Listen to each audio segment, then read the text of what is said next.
مفتی طارق مسعود lectures. History ہے یہ once upon a time کہ ہمارے والد محترم کو جنت سے نکالا گیا تھا۔ اس واقعہ میں بہت سارے اسباق ہیں۔ قرآن جب کوئی تاریخی واقعہ سناتا ہے تو قرآن کے پیش نظر جنرل نالج بولیں نہیں ہوتی، جنرل نالج کے لیے نہیں، کیونکہ جنرل نالج کے واقعات تو بہت ہیں۔ تبھی قرآن تاریخ بھی مینشن نہیں کرتا ہے کہ یہ واقعہ کس سن میں ہوا۔ نوح علیہ السلام کا قرآن نے بتایا 950 سال تبلیغ کی، کس سن میں آئے اس تاریخ کا قرآن تذکرہ بولو نہیں کرتا، کیونکہ تمہیں اس سے کیا لینا دینا کہ کس تاریخ میں آئے تھے۔ مورخین بتاتے ہیں کہ یہ اس سن میں ہوا تھا قبل مسیح اتنے ہزار سال پہلے، اور یہ جیسے ابراہیم علیہ السلام اگر ہم ان کی ہسٹری اٹھا کے دیکھتے ہیں تو ہمیں اندازہ ہو جاتا ہے کہ آج سے تقریباً 4000 سال پہلے ابراہیم علیہ السلام دنیا میں آئے، کیونکہ جو سلسلہ نسب چلتا ہے نا وہ اتنا ہی چلتا ہے۔ لیکن قرآن واقعات میں تاریخ کو مینشن نہیں کرتا، بلکہ حدیثوں میں بھی نہیں ہوتا۔ یہاں تک کہ آپ اسلامی تاریخ میں واقعات دیکھیں جو احادیث میں واقعات بیان ہوئے ہیں، خود جن کا براہ راست نبی کی سیرت سے تعلق ہے، ان میں بھی بہت اہم واقعات میں تاریخوں کو محفوظ نہیں کیا گیا۔ بعض دفعہ ہسٹری میں تاریخ اس لیے نہیں بتائی جاتی کہ وہ واقعی غلط ہوتا ہے، تبھی آپ کو پوری تفصیل معلوم نہیں ہوتی۔ آپ جب عدالت میں گواہی دیتے ہیں فلاں شخص نے چوری کی ہے، جج پوچھتا ہے کس دن، آپ کہتے ہیں پتہ نہیں۔ جج پوچھتا ہے کہ ٹائم کیا ہو رہا تھا، چلو ڈیٹ بھول گئے ہو، ٹائم کیا ہو رہا تھا، آپ کہتے ہو پتہ نہیں۔ جج پوچھتا ہے سردیوں کا موسم تھا، کم بخت گرمیوں کا موسم تھا، کچھ تو منہ سے پھوٹنا، آپ کہتے ہو یہ بھی مجھے یاد نہیں۔ جج کہتا ہے کہ اس کا مطلب آپ چھوڑ رہے ہو، ٹھیک ہے نا، آپ کیا کر رہے ہو، جھوٹ بول رہے ہو۔ تو تاریخ اگر معلوم نہ ہو تو بعض دفعہ تو یہ اس کی علامت ہوتی ہے کہ یہ واقعہ ہے ہی نہیں، کیونکہ بندہ پوری ڈیٹیل بتا ہی نہیں رہا۔ لیکن بعض دفعہ یہ اس کی علامت ہوتی ہے اگر یعنی وہ واقعہ کا ثبوت پہلے سے ثابت ہو، پھر بھی آپ ڈیٹ کو مینشن نہیں کر رہے، لیکن آپ نے دوسرے دلائل سے ثابت کر دیا کہ یہ واقعہ ہوا ہے، ایسے موقع پہ ڈیٹ نہ بتانا اس کی علامت نہیں ہے کہ واقعہ غلط ہے۔ اس کی علامت ہے کہ اگر ان چیزوں میں آپ کو لگا دیا گیا تو اس واقعے کا جو اصل سبق تھا، اصل مقصد تھا، وہ مقصد نظروں سے اوجھل ہو جائے گا۔ اگزامپل کے بغیر، مثال کے بغیر آج کل بات سمجھ میں آتی نہیں ہے لوگوں کے، یہ بڑا مسئلہ ہے۔ کہتے ہیں نا کوئی مثال دو۔ دیکھیے رسول اللہ صلی اللہ علیہ وسلم ایک دن پیدا ہوئے تھے، اس کو تو ساری دنیا بھی مانتی ہے کہ نہیں مانتی، گورے بھی مانتے ہیں ہاں بھائی یہ واقعہ ہے، حتیٰ کہ جو ایتھیس ہے نا، ملحد، جو بالکل ہی مذہب کے جڑ سے ہی منکر ہیں، وہ بھی کہتے ہیں کہ محمد بن عبداللہ نامی شخص دنیا میں آئے تھے۔ وہ الگ بات ہے وہ ان کو جھوٹا نبی کہہ دیتے ہیں معاذ اللہ، اور ایک دن دنیا سے گئے بھی تھے۔ کیا خیال ہے، غلط تو نہیں کہہ رہا؟ اسلامی تاریخ میں اس سے بڑا واقعہ کوئی ہو سکتا ہے؟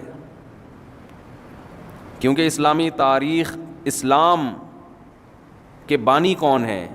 بانی سے میری مراد یعنی جنہوں نے اسلام کا تعارف کروایا، محمد ابن عبداللہ صلی اللہ علیہ وسلم ہے یا نہیں ہے؟ تو اسلام میں جیسے پاکستان کے لیے سب سے زیادہ اہم شخصیت کون ہے؟ قائد اعظم۔ اب آپ پاکستان کی ہسٹری پڑھا رہے ہو، اس میں قائد اعظم کا نام ہی نہیں آ رہا کہیں، لوگ کہیں گے واہ بھائی واہ، یہ ایسا ہی ہے جیسے شادی میں دولہا ہی نہیں ہے صحیح ہے نا، سارے آ گئے، دولہا دلہن مارکیٹ سے کیا ہیں، شارٹ ہیں، تو یہ ایسے ہی ہو جائے گا۔ تو اسلام کا انٹروڈکشن کروانے والے کون ہیں؟ محمد صلی اللہ علیہ وسلم. تو اسلامی تاریخ میں محمد صلی اللہ علیہ وسلم کی پیدائش اور آپ کا دنیا سے جانا، اس سے بڑا واقعہ اسلامی تاریخ میں نہیں ہوا. لیکن دونوں کی تاریخیں مارکیٹ سے کیا ہیں؟ بولو. شارٹ. مسلمانوں کے پاس ریکارڈ ہی نہیں ہے. یہ عجیب بات ہے کہ نہیں ہے؟ آپ کو حیرانگی نہیں ہو رہی؟ مجھے آپ کی حیرانگی نہ ہونے پر حیرانگی ہو رہی ہے. دونوں کی تاریخیں مسلمانوں کے پاس، بولو نا یار، محفوظ ہی نہیں ہے. کوئی غیر مسلم اعتراض کر سکتا ہے یار تم تو کہہ رہے ہو اسلام اتنا محفوظ ہے، ایک ایک ادا نبی کی محفوظ ہے، تمہیں تو ڈیٹ آف برتھ اور ڈیٹ آف ڈیتھ ہی معلوم نہیں ہے. دنیا میں کسی کی زندگی میں سب سے بڑا واقعہ کیا ہے؟ وہ آیا کب تھا. اور اگر پہلے سے بتا دیا جائے کہ جائے گا کب، تو میرا خیال ہے وہ ڈیٹ ہم کبھی بھی بھولیں گے نہیں. وہ تو مرنے کے بعد پتہ چلتا ہے نا فلاں دن گیا. لیکن انسان کے لیے اس کی زندگی میں سب سے اہم ترین دن اس کی پیدائش اور اس کا دنیا سے جانا. تبھی 99% لوگ اپنی ڈیٹ آف برتھ یاد رکھتے ہیں. خاص طور پر کوئی سیلیبریٹی ہو، کوئی مشہور شخصیت ہو، اس کی ڈیٹ آف برتھ نہیں بھولی جاتی. اس کی تو ہسٹری میں سب سے پہلے لکھا یہ جاتا ہے کہ آپ کس تاریخ کو پیدا ہوئے. یہاں سے تو سوانح حیات شروع ہوتی ہے. آپ کسی کی حیات پر جب کوئی لکھتے ہیں تو سب سے پہلے بتایا جاتا ہے پیدا کس دن ہوئے. یہ اس سے اندازہ ہوتا ہے یہ کس صدی کے ہیں، یہ کس ماحول میں تھے، کہاں پیدا ہوئے اور کب پیدا ہوئے. تو اسلامی تاریخ میں سب سے اہم واقعہ کیا ہوا ہے؟ محمد صلی اللہ علیہ وسلم پیدا کس ڈیٹ کو ہوئے. اور چلو اس وقت ہم یہ کہہ سکتے ہیں کہ لوگ آپ کو جانتے نہیں تھے، ڈیٹ یاد نہیں رکھی. اس وقت تھوڑی آپ نے پیدا ہوتے ہی نبوت کا دعویٰ کیا تھا. اس وقت یہ تاریخ نظروں سے اوجھل ہو سکتی ہے، لیکن وفات کا تو پتہ ہونا چاہیے نا، کہ جس دن آپ کا انتقال ہوا اس دن تو صحابہ کے لیے اس سے بڑا حادثے کا دن کوئی تھا نہیں. بعض جانوروں نے اپنے آپ کو ہلاک کر دیا غم میں. حضرت عمر رضی اللہ تعالی عنہ تلوار لے کر نکل گئے کہ جو یہ کہے گا کہ محمد صلی اللہ علیہ وسلم کی موت واقع ہو گئی ہے میں اس کی گردن اڑا دوں گا. یہ لفظ میں اپنے کانوں سے سننا گوارا نہیں کر سکتا، برداشت نہیں کر سکتا. زندہ ہیں آپ کا انتقال نہیں ہوا. حضرت ابو بکر رضی اللہ تعالی عنہ نے خطبہ دیا، لوگوں کو جمع کیا جو حواس باختہ ہو گئے تھے، اوسان خطا ہو گئے تھے. ان سے کہا کیا ہو گیا تمہیں، کیسی باتیں کر رہے ہو؟ خطبہ دینا شروع کیا اور فرمایا یا ایھا الناس، اے لوگو، من کان منکم یعبد محمدا فإنہ قد مات. تم میں جو محمد صلی اللہ علیہ وسلم کی عبادت کرتا تھا، جس نے اسلام کو اس لیے فالو کیا ہے کہ محمد صلی اللہ علیہ وسلم کو راضی کرے گا، اللہ کی رضا اس کے پیچھے نظر نہیں تھی، ایک شخصیت کے لیے اس نے یہ کام کیا ہے. اعلان سن لے کہ آپ کا انتقال ہو چکا ہے، اس کا مذہب ختم. لیکن من کان منکم یعبد اللہ، جو اللہ کی عبادت کرتا تھا، جس نے محمد پر ایمان اس لیے لایا کہ کون خوش ہو جائے؟ اللہ خالق. فإنہ حی لا یموت، وہ آج بھی زندہ ہے اور اس پر موت نہیں آئے گی. کیا اسلام کے عقیدے میں صفائی کتنی ہے یار. اور یہ اعلان محمد صلی اللہ علیہ وسلم کے سب سے قریبی دوست کر رہے ہیں جن کو عقیدت سب سے زیادہ تھی. جب ان کا کانسیپٹ اتنا کلیئر تھا تو باقیوں کا کیا حال ہوگا؟ یعنی وہ بتا رہے ہیں کہ ہم جو اسلام کو فالو کر رہے ہیں محمد صلی اللہ علیہ وسلم کی رضا کے لیے نہیں، وہ تو ایک انسان ہے. یہ کس کی رضا کے لیے؟ خدا نے بنایا ہے. انہوں نے اپنی طرف دعوت نہیں دی ہے، انہوں نے کس کی طرف دعوت دی ہے؟ خدا کی طرف. تو محمد صلی اللہ علیہ وسلم کے زندہ رہنے سے یا دنیا سے چلے جانے سے اسلام، آپ کے اسلام پہ کوئی فرق نہیں پڑنا چاہیے. وہ تو ایک شخص ہیں. اور پھر قرآن کی آیت پڑھی وما محمد الا رسول قد خلت من قبلہ الرسل، کہ محمد صلی اللہ علیہ وسلم ایک رسول ہیں، آپ سے پہلے بھی بہت سے پیغمبر گزر چکے. افإن مات او قتل انقلبتم علی اعقابکم، بھلا بتاؤ اگر ان کی موت واقع ہو جائے یا وہ میدان جنگ میں قتل کر دیے جائیں تو کیا تم دین سے واپس ہٹ جاؤ گے؟ حضرت عمر کہتے ہیں جب میں نے یہ آیت سنی تو مجھے ایسا لگا جیسے یہ آج نازل ہوئی ہے، حالانکہ پہلے بھی پڑھتے تھے مگر اس کا مطلب سمجھ میں آج آیا ہے. بہت مشکل ہے بات سمجھانا. اس زمانے میں دنیا میں سب سے مشکل کام بتاؤں کیا ہے؟ دوسری شادی کرنا. خیر، تو بات سمجھانا بھی بہت، یہ بات بھی تو سمجھانا بہت مشکل ہے نا کہ دوسری شادی کرو. تو اس کا مطلب اصل شادی کرنا مشکل نہیں, اصل کیا ہے, سمجھانا مشکل ہے کہ اس کی اہمیت. یہ چلتا رہے گا جب تک ہم زندہ ہیں نا, یہ پروگرام چلتا رہے گا, ٹھیک ہے. خیر, تو حضرت عمر رضی اللہ تعالیٰ عنہ فرماتے ہیں مجھے ایسا لگا جیسے یہ آیت میں نے پہلی دفعہ سنی, حالانکہ پڑھتے رہتے تھے, مگر یہ تو اسی موقع پہ تو نازل, اسی موقع کے لیے نازل ہوئی. اصل میں یہ آیت نازل ہوئی تھی غزوہ احد کے بعد. غزوہ احد میں یہ افواہ پھیل گئی تھی کہ آپ صلی اللہ علیہ وسلم شہید ہو گئے. تو بہت سے صحابہ نے کیا تلوار اٹھائی, انہوں نے کہا آپ زندہ رہ کے کیا کرنا ہے, جاؤ لڑو, تم بھی شہید ہو جاؤ, کیا فائدہ زندہ رہنے کا. تو اس پہ قرآن نے کہا کہ بھائی تم جو اسلام کو فالو کر رہے ہو وہ کس کے لیے, اللہ کے لیے. محمد صلی اللہ علیہ وسلم ایک پیغمبر ہیں, کوئی پیغمبر دنیا میں ہمیشہ کے لیے نہیں آتا, وہ اس کا ایک وہ میسنجر ہے, اس کا کام ہے اللہ کا پیغام بندوں تک پہنچانا اور دنیا سے چلے جانا. تو تم نے اسلام کو فالو کرنا ہے اللہ کے لیے. نبی کی موت اور نبی کی حیات سے تمہارے اسلام پہ فرق نہیں پڑنا چاہیے. ایک اشکال کا جواب دے کے ہم آگے چلتے ہیں. اشکال یہ ہوتا ہے کہ خود نبی کی رضا, یہ بھی تو اسلام میں ایک پسندیدہ کام ہے نا. حضرت ابو بکر فرما رہے ہیں کہ جو اللہ کے لیے کرتا تھا تو وہ تو زندہ ہے, جو نبی کے لیے کرتا تھا تو گویا اس کو مایوس کر رہے ہیں. بھئی نبی کے خوش کرنے کے لیے اگر اسلام پر عمل کر رہے ہو تو نبی تو چلے گئے, تو گویا یہ ایک طرح سے حوصلہ شکنی ہے نا کہ بھئی تمہاری تو معاذ اللہ بظاہر نیت ہی ٹھیک نہیں تھی. تو سوال یہ پیدا ہوتا ہے کہ نبی صلی اللہ علیہ وسلم کو خوش کرنا یہ تو بذات خود ایک اچھا کام ہے نا, یہ بھی تو ایک شریعت میں مقصود ہے نا, یہ بھی تو اسلام میں ایک پسندیدہ کام ہے. پیغمبر ہیں آپ, کوئی عام شخصیت تھوڑی ہیں. اس کا جواب سمجھیں, اس سے اسلامی عقیدے کا آپ کو اندازہ ہوگا کہ اسلام میں پیغمبر کی حیثیت کیا ہوتی ہے. تو یاد رکھیں آپ صلی اللہ علیہ وسلم کی دو حیثیتیں ہیں. ایک حیثیت آپ کی یہ ہے کہ آپ محمد ابن عبداللہ ہیں, عبداللہ کے بیٹے ہیں, محمد ہیں, عربی ہیں, قریشی ہیں, ہاشمی ہیں. اس حیثیت سے آپ کو خوش کرنا یہ اللہ کی رضا کو خوش کرنے کے مترادف نہیں ہے. ایک حیثیت آپ صلی اللہ علیہ وسلم کی ہے کہ آپ اللہ کے نمائندے ہیں, اللہ کے سفیر ہیں. سفیر کو ناراض کرنا کس کو ناراض کرنے کے مترادف ہے, کہ جس نے اس کو سفیر بنا کر بھیجا ہے. اس حیثیت سے آپ کو راضی کرنا یہ اللہ ہی کی رضا ہے. اور قرآن میں دونوں قسم کی رضاؤں کا ذکر ہے.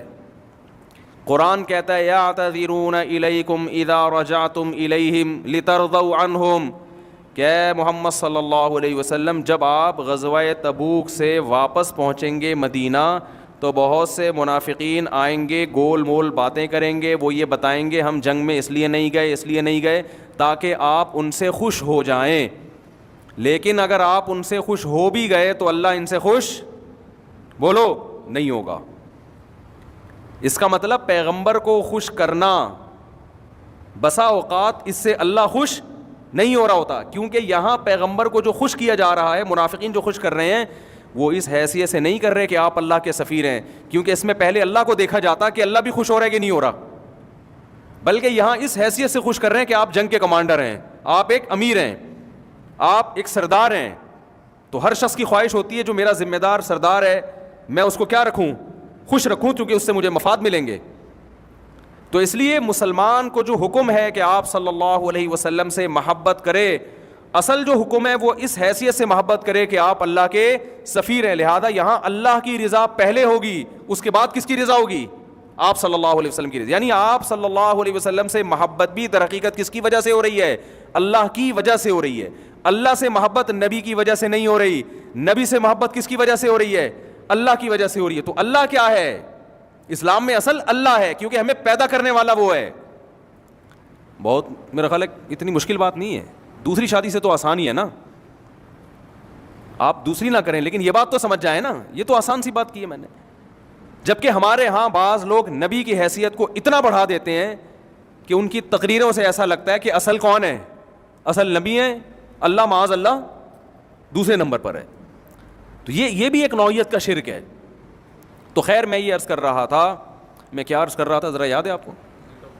ہاں میں یہ عرض کر رہا تھا کہ اسلامی تاریخ میں سب سے بڑا واقعہ کیا ہوا ہے, آپ صلی اللہ علیہ وسلم کی پیدائش چلو اس وقت ہم کہتے ہیں لوگوں کو کیا پتا تھا کہ آپ پیغمبر بنیں گے, لیکن آپ صلی اللہ علیہ وسلم کی وفات کے وقت تو یہ غم تھا صحابہ کو, اس سے بڑا صدمہ صحابہ کو تاریخ میں نہیں پہنچا, اتنا بڑا صدمہ, کیونکہ عشق کی حد تک محبت تھی صحابہ کرام کو.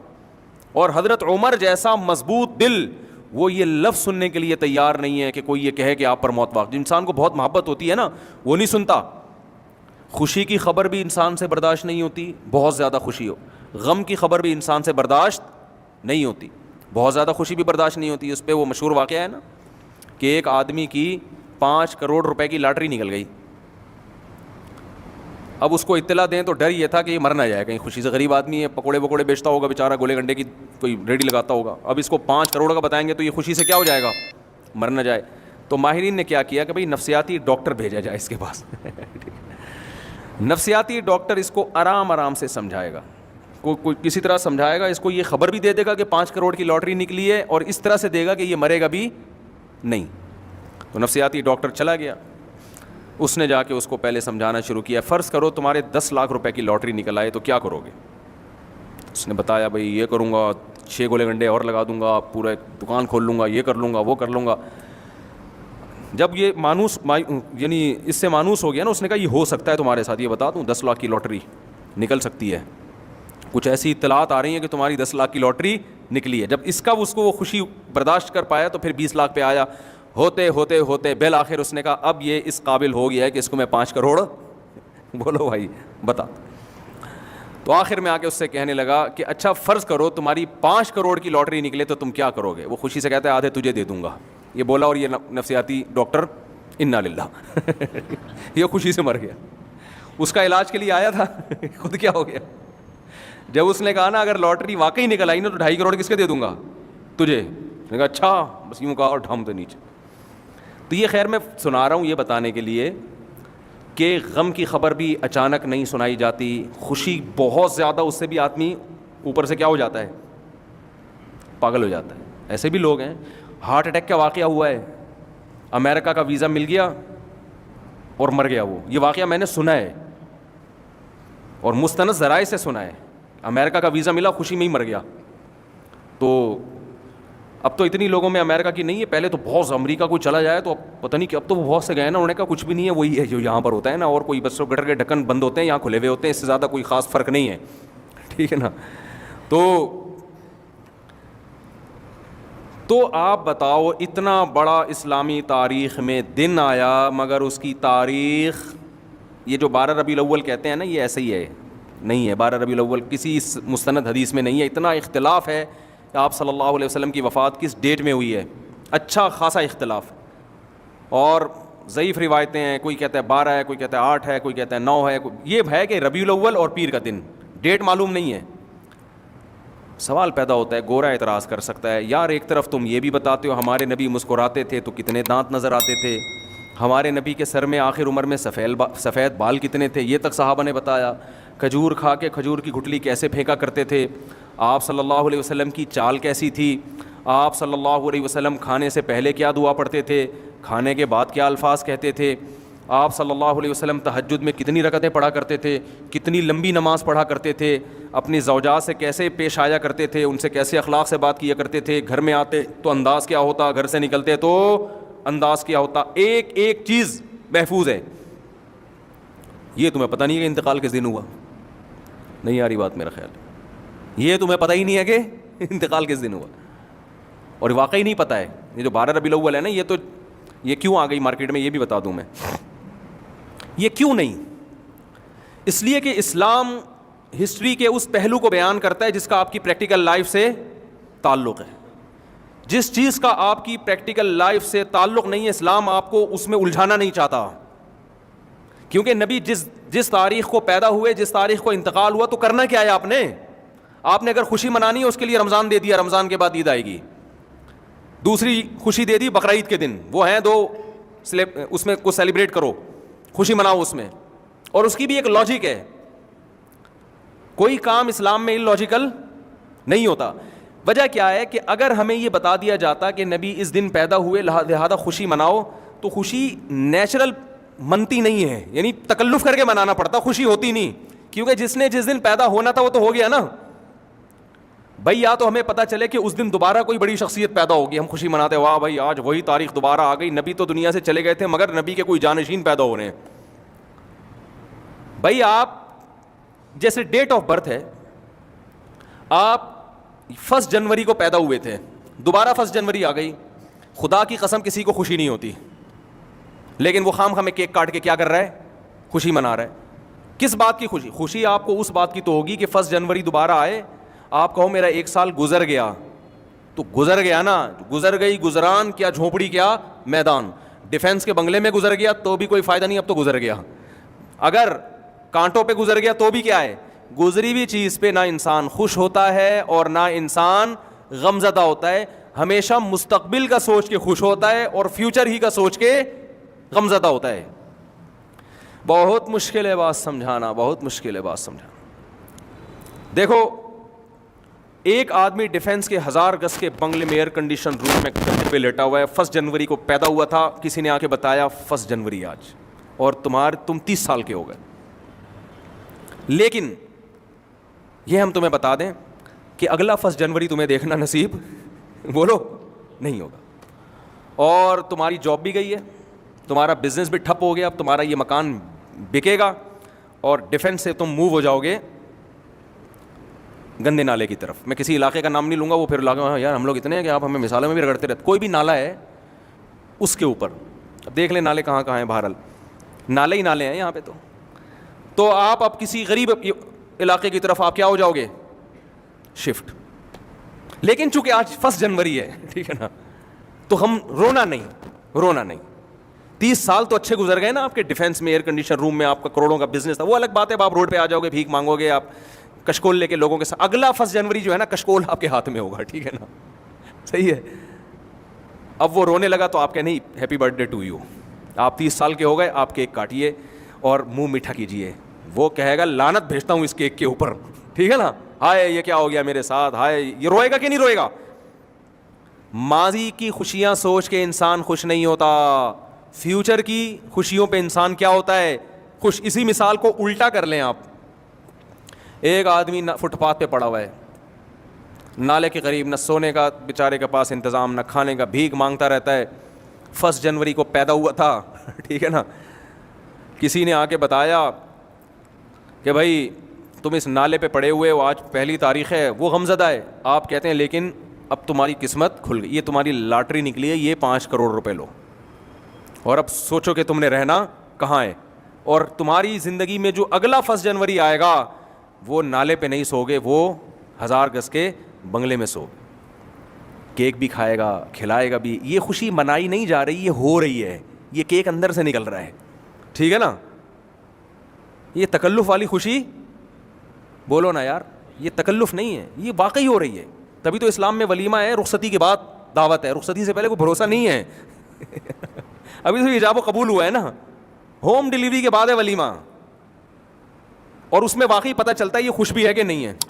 بہت سے میں نے ولیمے میں دیکھے منہ لٹکے ہوئے ہوتے ہیں.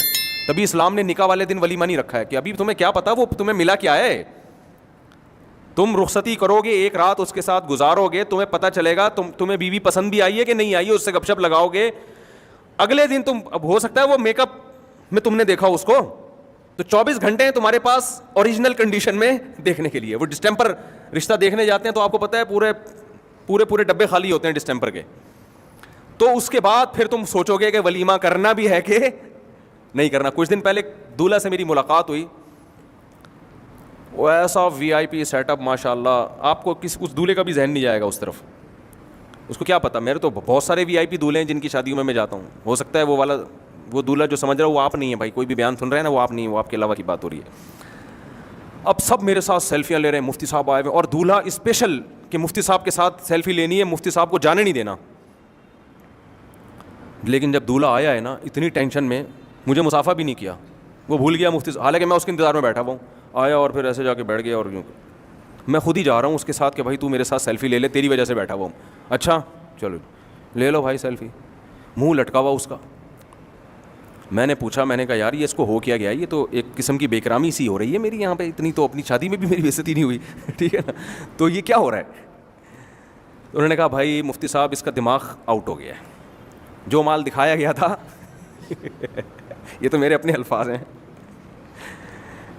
جو پیس دکھایا گیا تھا ویسا ملا. اتنا کروڑ پتی آدمی ہے تو اس کی تو بڑی امنگیں تھیں, یہ دھوم, وہ پتہ چلا بھائی وہ تو یہ نکاح والے دن بہت خوش تھا, رخصتی کے بعد یہ خوش نہیں ہے, یہ بڑا پچھتا رہا ہے.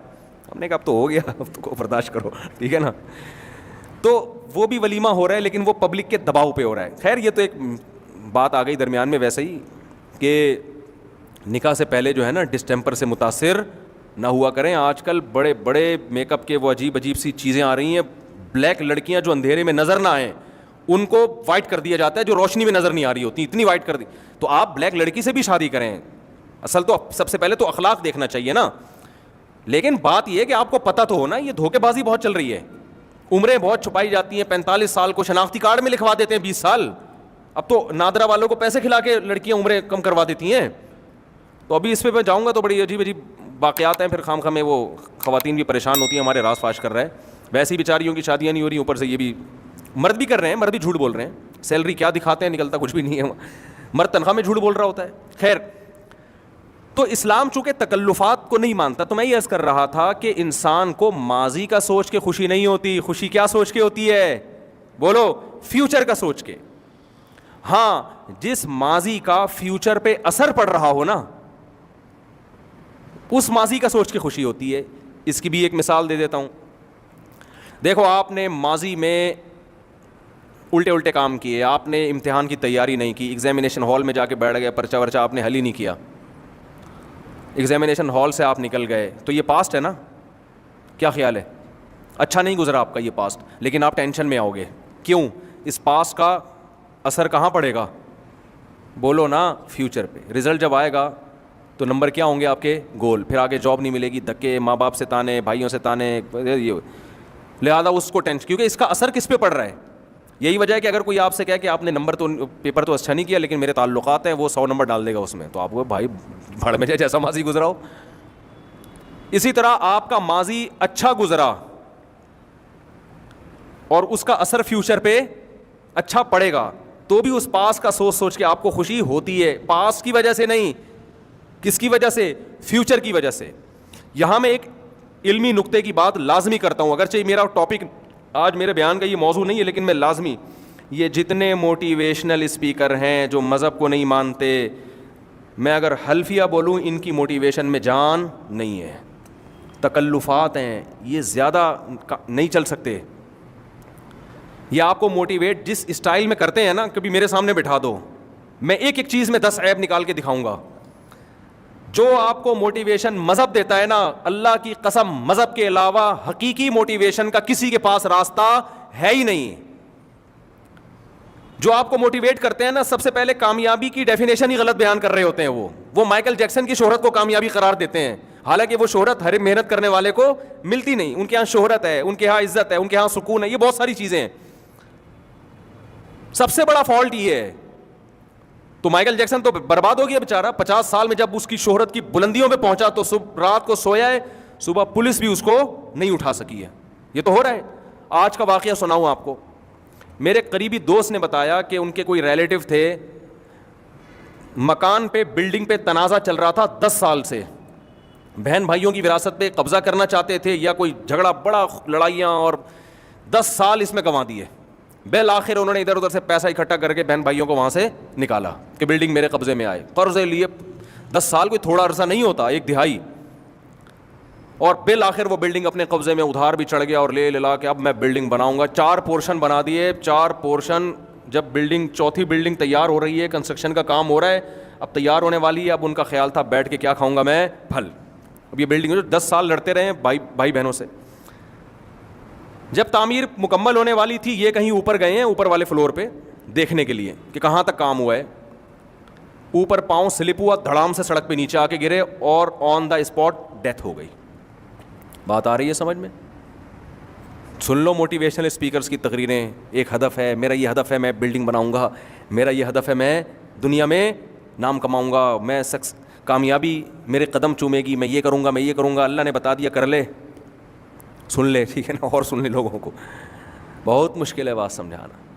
مذہب کے علاوہ میرے بھائی کامیابی کی ڈیفینیشن بھی کوئی نہیں کر سکتا, کامیابی کا راستہ بھی کوئی نہیں بتا سکتا, اللہ نے 1,00,000 پیغمبروں کو 1,25,000 پیغمبروں کو ایسے ہی تھوڑی بھیج دیا.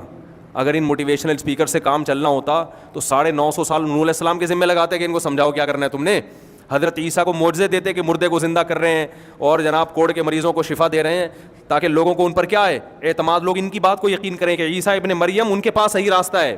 موسیٰ علیہ السلام کو فرعون سے لڑوا دیا, کوہ طور پہ بلا کے ہم کلام ہو رہے ہیں. اگر یہ کافی ہوتے ہمارے لیے, میں نہیں کہہ رہا کہ ان سے فائدہ نہیں ہوتا, کچھ موٹیویشن ملتی ہے, بہت سی اچھی چیزیں سیکھنے کو ملتی ہیں, یہ اصل نہیں ہے. یہ ان کے پاس سب کچھ نہیں ہے, نقص ہے, عیب ہے ایک بہت بڑا. وہ عیب کیا ہے وہ میں بتاتا ہوں. تو پیغمبروں کے راستے کے علاوہ آپ کے پاس کوئی آپشن نہیں ہے. اگر انسان بننا چاہتے ہو, سکون حاصل کرنا چاہتے ہو, اسٹریس ڈپریشن سے نکلنا چاہتے ہو, آپ کے پاس اور بڑے آدمی بننا چاہتے ہو, بڑے بننا چاہتے ہو, تو آپ کے پاس پیغمبروں کے راستے کے علاوہ کوئی راستہ نہیں ہے. اللہ کی گائیڈنس کے علاوہ کوئی گائیڈنس نہیں ہے آپ کے پاس. قل فاتوا بکتاب من عند اللہ هو اہدی منہما اتبعہ. قرآن کے الفاظ دیکھو, اے نبی آپ ان سے کہہ دیجئے کہ یہ لوگ تورات کو بھی نہیں مانتے, قرآن کو بھی نہیں مانتے, تو ان سے کہہ دیجئے کہ یہ تورات جو اللہ کی اوریجنل تورات ہے, جو آسمانی کتاب ہے, وہ اور قرآن, ان کے علاوہ کوئی ایسی کتاب تو لے کر آؤ جو ان سے زیادہ اچھا گائیڈ کرے. کوئی لاؤ تو صحیح. یعنی قرآن کی ہدایت کے سوا کوئی, اللہ 1400 سال سے چیلنج کر رہے ہیں, کوئی لے کر تو آؤ جو تمہیں گائیڈ کرے. ہے ہی نہیں تمہارے پاس, تو کہاں سے پھر کسی اور کتاب کے کیسے فالو کرو گے؟ آپ کہہ سکتے ہو ہم تو لا رہے ہیں, ہم تو وہ شیکسپیئر نے ایک کتاب لکھی تھی اور ایک وہ فلاں نے لکھی ہے 7 کامیاب, وہ ہے نا کیا ہے وہ 7 کامیاب لوگوں کی علامتیں. میں یہ نہیں کہہ رہا وہ 100% غلط ہیں, ان میں بہت اچھی اچھی باتیں بھی ہیں, بہت فائدہ بھی ہوتا ہے لوگوں کو. کامیاب لوگوں کی بہت سی اچھی علامتیں ہوتی ہیں اس میں, لیکن وہ مکمل رہنمائی آپ کو وہاں سے بولو نہیں ملے گی. مکمل رہنمائی نہیں ملے گی آپ کو وہاں سے. تو ایک گڑبڑ پتہ کیا کرتے ہیں موٹیویشنل اسپیکرز, گورے بھی کرتے ہیں, آپ کو موٹیویٹ کرنے کے لیے آپ کو بتاتے ہیں کہ دنیا سے جب جاؤ تو کچھ کر کے جانا چاہتے ہو یا بغیر کچھ کیے. کیا خیال ہے بھائی؟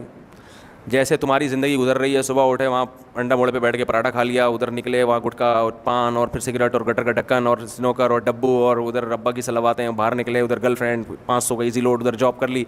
ایسے ہی زندگی گزر گئی. نہ دنیا میں کو بہو کوئی لوگ کہیں گے کہ ناظم آباد میں ایک بندے کا اور آج انتقال ہو گیا ہے. تو کیا یہ چاہتے ہو بس یہی ہو, یا چاہتے ہو کہ لوگ کہیں کہ آج دنیا سے کوئی, بولو یار کوئی گیا ہے, کچھ کر کے جانا چاہتے ہو اپنے لیے, اپنی قوم کے لیے, اپنے گھر والوں کے لیے. ظاہر انسانی فطرت ہے یار, میں چاہتا ہوں میں ذرا دنیا میں آؤں تو پتہ تو چلے کہ کوئی دنیا میں آیا ہے, کچھ کر کے جانا چاہتا ہوں. اب ایک دم جوش آئے گا یار انسانیت کے لیے کیا کرو, کچھ بولو نا یار, کچھ کر کے جاؤ. تو میں کہتا سب سے پہلے تو اپنے لیے کرو, کیونکہ انسانیت میں سب سے پہلے کون ہے؟ آپ بھی تو انسان ہو نا. تو جب آپ کو گٹکا کھانے میں مزہ آ رہا ہے تو کھاؤ نا گٹکا. کیا خیال ہے؟ آپ کو چرس پینے میں مزہ آ رہا ہے تو کیا کرو آپ؟ رہا یہ مسئلہ کہ چرس پی کے جلدی مر جاؤ گے تو کوئی بات نہیں. بعض لوگوں کا یہ کانسیپٹ ہے یار چرس کے بغیر 100 سال زندہ رہنے سے بہتر ہے چرس پی کے. جیسے وہ چائنا کی مثال ہے نا کہ وہ گرم پانی پیتے ہیں, لمبی عمریں ہوتی ہیں. تو میں نے کہا ٹھنڈا پانی پی کے مر جائے, یہ گرم پانی پی کے زندہ رہنے سے بہتر ہے. اللہ نے گرمیوں میں ٹھنڈے پانی میں ایسا ایک لذت رکھی ہے, اور وہ گرم پانی اتنا مفید بھی نہیں ہے جتنا چائنیز نے مشہور کر دیا ہے. جو ماہرین ڈاکٹر کہتے ہیں پتہ نہیں کس نے ان کو بیوقوف نے لگا دیا گرم پانی پر. کھانے کے بعد گرم پانی سے ہاضمہ اچھا ہوتا ہے, بس اتنا ہے. اس کے بعد نارمل گرم پانی سے کوئی خاص فائدہ نہیں ہے. خیر, تو اصل مثال میں نے بھی دی نہیں ہے, وہ میں بھی آ رہا ہوں دینے کی طرف. وہ جو موٹیویٹ کرتے ہیں چرس ورس نہ پئیں, یہ میں ایسے سمجھانے کے لیے کہ چرس پی کے 2 دن زندہ رہنا, یہ اس کو اسلام اس کی کوئی حوصلہ افزائی نہیں کرتا. زندگی سب سے بڑی نعمت ہے, ایک دفعہ ملی ہے, دوبارہ نہیں ملے گی آپ کو. آپ کو موٹیویٹ کرنے کے لیے ایک اکثر مثال دی جاتی ہے کہ اسی طرح تمہاری زندگی گزرے گی, لیکن ایک دن آئے گا آپ کی موت کا وقت ہوگا.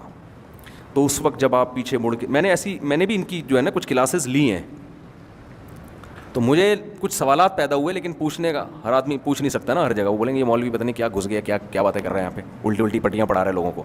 اچھا والا لوگوں کو ہم اچھی لائن پہ لے کر آ رہے ہیں, چلنے دو ان کو. تو وہ کہیں جب ہم وہ سمجھاتے ہیں آپ کو کہ دیکھو جب آپ مرنے لگو, آپ پیچھے مڑ کے دیکھو گے. یہ شاید آپ لوگوں نے بھی سنی ہوگی مثال, یوٹیوب پہ دیکھی ہوگی. آپ پیچھے مڑ کے دیکھو گے تو آپ کو اپنی ایک لائف نظر آئے گی. میں ایک دن پیدا ہوا تھا, پھر میں بڑا ہوا تھا, پھر میں اسکول گیا تھا, پھر میں نے میٹرک کیا تھا, پھر میں کالج میں گیا تھا, پھر میں نے شادی کی تھی, پھر میرے بچے ہوئے تھے, پھر یہ ہوا تھا, پھر وہ ہوا تھا. تو آپ کو ایک لائف نظر آئے گی, اور لائف کی 2 قسمیں ہوتی ہیں. There are 2 types of life, ایک میننگ فل لائف اور ایک ایسی لائف جس کو میننگ فل نہیں کہا جا سکتا. کیا خیال ہے؟ بامعنی زندگی. تو آپ یہ چاہتے ہو کہ جب آپ مرو تو آپ ایک سکون کا سانس لے کے مرو کہ میں ایک بامعنی زندگی گزار کے گیا ہوں, ایک اچھی لائف گزار کے گیا ہوں, یہ چاہتے ہو؟ یا جب مرو تو مرتے ہوئے آپ کو ایک دکھ ہو کہ یار میری زندگی کیا ہو گئی, بولو نا یار برباد, تو آپ ایک دکھ کے ساتھ دنیا سے جاؤ. کس کے ساتھ دنیا سے جاؤ گے؟ ایک غم کے ساتھ. تو دکھ کے ساتھ ضمیر کو مردہ کر کے دنیا سے جانا چاہتے ہو, یا اس طور پہ جاؤ گے کہ ضمیر آپ کا کیا ہو, خوش ہو کہ یار کوئی بات نہیں, مر تو رہا ہوں لیکن کچھ کر کے جا رہا ہوں. تو ایک دم نوجوان جوش میں آ جاتے, نہیں جی ہم میننگ فل لائف, تاکہ مریں تو کیا ملے, بولو نا یار, سکون ملے. مجھے کئی دفعہ خیال ہوگا سمجھے مر ہی رہے ہیں بھاڑ میں جائے کیا کر کے گئے دنیا سے, بھاڑ میں جائے کیا کر کے گئے دنیا سے, مر ہی رہے ہیں. دوسری بات یہ کہ میننگ فل لائف گزارنے کے لیے بہت قربانیاں دینی پڑتی ہیں. آدمی کہے گا کمبخت اتنی قربانیاں دے دیں, اس کا صلہ کیا مل رہا ہے, مر رہے ہیں. ان قربانیوں کا مجھے کوئی بدلہ ملنے والا بولو نہیں ہے, مر کے مٹی ہو کے ختم. ہم سے اچھا تو وہ چرسی نکلا, مزے تو اڑائے اس نے وہ جاتا ہوا ٹاٹا کرتا ہوا جا رہا ہے, ٹھیک ہے میں یار مر تو رہا ہوں لیکن انجوائے بہت کیا, مزہ بہت آیا, کہے گا نا وہ. بعض دفعہ ہم تفریح پہ جاتے ہیں نا تو بڑی یعنی تفریح میں جس مقصد کے لیے گئے تھے وہ مقصد ہی حاصل نہیں ہوتا, لیکن واپسی پہ آ کے کہتے ہیں یار پھر بھی مزہ. ابھی میں شکار پہ گیا تھا تو جس شکار پہ گئے تھے وہ شکار ملا ہی نہیں. 2 دن جس کو اردو میں کہتے ہیں کھجل خواری, وہ ہوئی, ایک دھیلا بھی کچھ بھی ہاتھ نہیں آیا نا تو 2 دن کے بعد ہم جنگل سے واپس آئے, لیکن مزہ بہت آیا. تو ہم نے کہا واقعی کہ یار چلو یہ خواری کا بھی اپنا مزہ ہے شکار میں نا, کچھ آؤٹنگ ہو جاتی ہے. تو ٹھیک ہے جو ہمارا مقصد تھا اس تک ہم نہیں پہنچ سکے, لیکن مزہ بہرحال آیا, فریش ہو گئے. تو جب مر ہی رہے ہیں تو یہ ایسا ماضی ہے, یہ اگر اچھا گزرا ہے تو فیوچر پہ اس کا کوئی اثر پڑ نہیں رہا, لہذا انسان کو خوشی نہیں ہوگی اس وقت. اور اگر ایسا ماضی تھا جو برا گزرا ہے تو کوئی بات نہیں, سزا تھوڑی مل رہی ہے آگے جا کے, برے قتل بھی کیے, ڈکیتیاں بھی کی ہیں, تو مر کے مٹی ہو کے کیا ہو رہے ہیں, ختم. بلکہ وہ خوش ہوگا کہ یار زندہ رہتا تو پکڑے جانے کا, ہم تب تو جا ہی رہے ہیں. تو جس نے قتل نہیں کیے وہ بھی جا رہا ہے, قتل ہم نے کی ہم بھی کیا کر رہے ہیں, جا رہے ہیں, مر کے مٹی ہو کے ختم. تو کیا میننگ فل لائف. تو یہ وقتی طور پر جوش دلانے کے لیے تو ٹھیک ہے, لیکن یہ کوئی اتنی تگڑی موٹیویشن نہیں ہے کہ جس سے آپ کی زندگی میں انقلاب پیدا ہو جائے. سمجھ میں نہیں آ رہی بات. اسلام جو آپ کو موٹیویٹ کرتا ہے, اسلام کہتا ہے آپ کے پاس کا فیوچر پہ کیا ہو رہا ہے, آپ کی زندگی مرنے کے بعد شروع ہو رہی ہے. اللہ نے آپ کو امتحانی ہال میں بھیجا ہے, ایسے موقع پہ آپ مر بھی رہے ہوگے. آپ نے اگر دنیا کے لحاظ سے ناکام زندگی گزاری ہے, لیکن آپ کو پتا ہے یہ دنیا اس کو ناکام کہہ رہی ہے, مگر خدا کو میں نے راضی کر دیا ہے, تو آپ اس موت پہ خوش ہوگے. صحابی رسول صلی اللہ علیہ وسلم کو پکڑا گیا, مشرکین نے پکڑا, ان کو قتل کرنے کا ارادہ کیا. ان کی تو زندگی خراب ہو گئی نا بظاہر, جوانی میں ان کو قتل کرنے کے لیے لایا جا رہا ہے مقتل میں, ابھی گردن اڑائی, تلوار تیز کی جا رہی ہے, اور وہ کہنا ہے فزت ورب الکعبہ, اللہ کی قسم میں کیا ہو گیا, کامیاب. اور شعر پڑھ رہے ہیں لست ابالی حین اقتل مسلما علی ای شق کان للہ مصرعی وذلک فی ذات الالہ وان یشاء یبارک علی اوصال الشلو ممزعی. کہ انہوں نے کہا کہ میں نے اللہ کے لیے دین کو قبول کیا, میری جوانی انہوں نے برباد کر دی. کوئی غم نہیں ہے مجھے, اس بات کا کوئی غم نہیں ہے کہ جب تلوار سے میری گردن اڑے گی تو میں دائیں پہلو پہ گرتا ہوں یا لیفٹ سائڈ پہ گرتا ہوں, کوئی پرواہ نہیں ہے. وجہ اس کی ہے کہ جس خدا کو راضی کرنے کے لیے میری جان نکالی جا رہی ہے, اس خدا کی رضا میں میرے لاش کے 10 ٹکڑے بھی ہو جائیں تو خدا انہی ٹکڑوں میں برکت پیدا کر دے گا. وہ انعام دینے کے لیے میری زندگی کا محتاج نہیں ہے, وہ اسی روح کو جان ڈالے گا اس میں. تو اصل موٹیویشن انسان کو کس کی ملتی ہے, آخرت. آخرت کے بغیر کچھ بھی نہیں ہے, ورنہ وہی ہے بلڈنگ بنائی پاؤں پھسلا بڑم, جس کو یہ خبر ملے گی, میں نے یہ خبر بتائی نا 2-3 بلڈر نے کہا لے بھائی صحیح ہے نا, ایسا ڈر گئے, انہوں نے بولا یار یہ کیا دنیا ہے یار, اتنی محنت کر رہے ہیں, اتنی محنت کر رہے ہیں, 2 منٹ لگتے ہیں انسان کو مرنے میں. میری زندگی میں چند موت کے واقعات ایسے آئے ہیں نا کہ میں نے کانوں کو ہاتھ لگایا, میں نے کہا یار اس دنیا کو اگر کوئی انسان فحش گالیاں بھی دینا تو شاید گناہ نہ ملے اس کو, یہ اس قابل ہے یہ دنیا. اتنی بڑی دھوکے باز, اتنی بڑی فراڈی ہے یہ, کمبخت دکھاتی کچھ ہے, حقیقت آج کل دلہنیں اتنا دھوکہ نہیں دے رہی بیوٹی پارلر میں جا کے جتنا دھوکہ کون دے رہی ہے یہ دنیا. آپ کو ایسا دکھائے گی بحریہ ٹاؤن کے پلاٹ, مکان, بزنس, بینک بیلنس, اور آپ بیٹھے بیٹھے ٹھم مر گئے. بیٹھے بیٹھے کیا ہو جائے گا؟ مر گئے. ہارٹ اٹیک ہوا, انا للہ ہو گیا. اور ہارٹ اٹیک اب آپ کی رپورٹیں کلیئر آ رہی ہیں پھر بھی لوگوں کو ہارٹ اٹیک ہو رہا ہے. کل ایک ہارٹ اسپیشلسٹ ہے میری, ان سے دوستی, انہوں نے اپنا ویڈیو کلپ بھیجا. اس میں وہ سمجھا رہے ہیں لوگوں کو کہ دیکھیں اگر آپ کی ECG بھی کلیئر آ گئی ہے اور آپ کے چیسٹ میں پین بھی نہیں ہے تو بھی آپ یہ نہ سمجھیں کہ آپ کو اٹیک نہیں ہو سکتا, ایک اور ٹیسٹ کروانا پڑے گا بلڈ کا, ٹھیک ہے نا. میں نے کہا لے بھائی ECG بھی کلیئر ہو گیا, چیسٹ میں کوئی پین وین بھی نہیں ہے, پھر بھی اٹیک بولو ہو سکتا ہے. ایک اور ٹیسٹ کروا لو اب ٹیسٹ, تھوڑے دن میں رپورٹ آئے گی یہ ٹیسٹ کیا تھا کلیئر تھا پھر بھی مر گیا. تو ابھی ایک نئی ریسرچ آئی ہے کہ ایک اور ٹیسٹ ہے, وہ بھی ایک ڈاکٹر ہارٹ کے بہت بڑے اسپیشلسٹ تھے. میں نے ان سے پوچھا کہ اگر انسان میں کولیسٹرول بھی نہیں ہے, یہ وہ ہر چیز ہے, پھر بھی اٹیک ہو سکتا ہے؟ انہوں نے کہا پھر بھی ہو سکتا ہے. میں نے ان کو مثال دی کہ ایک فٹ بالر کو ہم نے دیکھا فٹ بال کھیلتے ہوئے ہارٹ اٹیک ہوا, مر گیا. ہم نے کہا فٹ بالر کا ہارٹ تو خاندانی قسم کا ہارٹ ہوتا ہے, کیا خیال ہے بھائی؟ اس میں تو کولیسٹرول کا چانس ہے ہی نہیں, اس کی تو ہارٹ بیٹ بڑی خاندانی, کیونکہ دوڑ رہا ہے نا, وہ تو بڑا خاندانی قسم کا دل رکھا ہوا, وہ کیوں مر گیا؟ انہوں نے کہا ایکچولی اصل میں ہوتا یہ کہ کرنٹ آ رہا ہوتا ہے ہمارا جو ہارٹ کو چارج کر رہا ہوتا ہے, بعض دفعہ وہ دماغ سے کرنٹ کیا ہو جاتا ہے, وہ کنیکشن ڈسکنیکٹ ہو جاتا ہے, اور اس کی کوئی وجہ آج تک سمجھ میں آئی نہیں ہے. جیسے کراچی میں بجلی جانے کی کوئی وجہ سمجھ میں آئی آج تک؟ کرنٹ کبھی بھی غائب ہو سکتا ہے کہ نہیں ہو سکتا؟ بھائی بیٹھے ہوئے ایک دم پنکھا بند, لائٹ غائب, بل ایسے آ رہا ہوتا ہے جیسے آسمانی بجلی کا کنیکشن کہاں سے لیا ہوا ہے. یہ جو آسمان میں بجلی چمکتی ہوئی ہمارے گھر سے چمکتی ہے. وہ ایک آدمی کے گیس کا بل بہت زیادہ آ گیا نا, سوئی گیس کے ادارے گیا, کہہ رہے کہ جہنم سے لیڈ ہمارے یہاں سے ڈالی ہوئی ہے کیا جہنم کا کنیکشن ہمارے گھر سے لیا ہوا ہے؟ ایک چولہا ہے ہمارے گھر میں, 4 افراد, اور بل دیکھو کیا آ رہا ہے. کہہ رہے ایسا لگ رہا ہے جو جہنم کا اللہ نے جو جہنم بنائی ہے نا, اس کا کنیکشن تم لوگوں نے کہاں سے دیا ہوا ہے؟ ہمارے گھر سے دیا ہوا ہے. ایسے ایسے لوگ تپے ہوئے ہیں نا بیچارے. تو کسی بھی وقت یہ جو کرنٹ آتا ہے نا ہمارے دل کو, یہ کسی بھی وقت کیا ہو سکتا ہے. تو بیٹھے بیٹھے انر, تبھی تو ڈاکٹر اس کرنٹ کو مینیج رکھنے کے لیے بعض دفعہ بیٹریاں بھی لگا دیتے ہیں, بیٹری سے دل چل رہا ہے. تو ایک صاحب نے بیٹری لگائی ہوئی تھی, کہہ رہے میرے اوپر کے کرنٹ کا سیٹ اپ کیا ہو گیا, تھوڑا سا آؤٹ ہو گیا. جوان لڑکا, یہاں بیٹری لگی ہوئی ہے, میں نے ہاتھ لگایا, میں نے کہا کمال ہے یار. کہتے ہیں یہ 10 سال کی وارنٹی ہے بیٹری کی, 10 سال کی پتہ نہیں 15 سال کی. میں نے کہا پھر کہہ رہے پھر چینج ہوگی بیٹری. تو کتنا مشکل پروسیس ہے, پھر سینہ کھلے گا, پھر اس دوران پتہ نہیں کون سی بیٹری سے کرنٹ دے کے اس کے دل کو چلائیں گے, وہاں سے تارے لگائیں گے, اسی دوران انا للہ بھی ہو سکتا ہے, بچ گئے تو بچ گئے, وہ پھر بھی خوش قسمت ہے. لیکن بہت سے لوگ ہیں بیٹھے بیٹھے مر گئے. تو یہ دنیا اتنی بڑی دھوکے باز ہے نا کہ آپ اس کو, میں کہتا ہوں دن میں 7 دفعہ صرف دنیا کو گالیاں دینی چاہیے, ٹھیک ہے نا. 7 دفعہ دن میں دنیا کو کیا کرنا چاہیے؟ گالیاں, کہ تو الو بناتی ہے. اچھے اچھے لوگوں سے ایک دم دنیا جاتی ہے, بڑے بڑے صحت مند لوگ.